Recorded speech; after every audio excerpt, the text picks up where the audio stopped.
Good morning, champion. This is Professor Aswin from Government College of Technology. இன்னைக்கு என்னன்னு பார்க்க போறோம். கேட் 1990ல கேட்ட क्वेश्चन பார்க்க போறோம். ஸ்ட்ரென்த் ஆஃப் மெட்டீரியல் சப்ஜெக்ட்ல என்னன்னா டாபிக்ல வந்து shear stress in beam என்ன கேட்டிருக்காங்க? Which one of the following diagram shows correctly the distribution of transverse shear stress across the depth of H of a rectangular beam subjected to varying bending moment? So varying bending moment கொடுக்கிறோம்.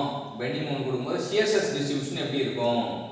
அதனால வந்து varying bending moment along the length கொடுக்கும்போது shear stress எப்படி இருக்கும்ங்க? shear stress வந்து parabolic distribution rectangle இருக்கட்டும், square இருக்கட்டும், circular இருக்கட்டும் எல்லாத்துக்குமே parabolic distribution தான். So option B is the right answer.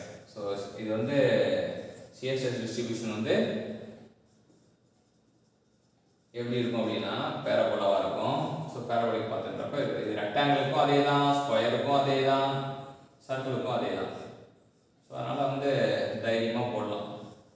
உண்மை எது வந்தாலும் இந்த இது போடலாம். ஸோ அடுத்த ரெண்டு வந்து 3 ஆப்ஷனும் வந்து irrelevant அப்படின்னால ரிஜெக்ட் பண்ணலாம். So shear stress transverse shear stress அப்படின்னாலே பேரபோலிக் டிஸ்ட்ரிபியூஷன் அப்படின்றது நம்ம மைண்டில் வச்சுக்கலாம். ட்ரான்ஸ்வர்ஸ் ஷியர் ஸ்ட்ரெஸ் வந்து parabolic subject to varying bending moment along இட்லேருந்து கொடுத்துருக்காங்க. ஸோ இதுதான் வந்து நான் வச்சுருந்தேன். இன்றைக்கி இந்த கொஸ்டினை வந்து தெரிஞ்சுக்கிறதுக்கு ஹெல்ப் பண்ண ஸ்ரீஜனுக்கு தேங்க்யூ சொல்லுவோம். Thank you champions.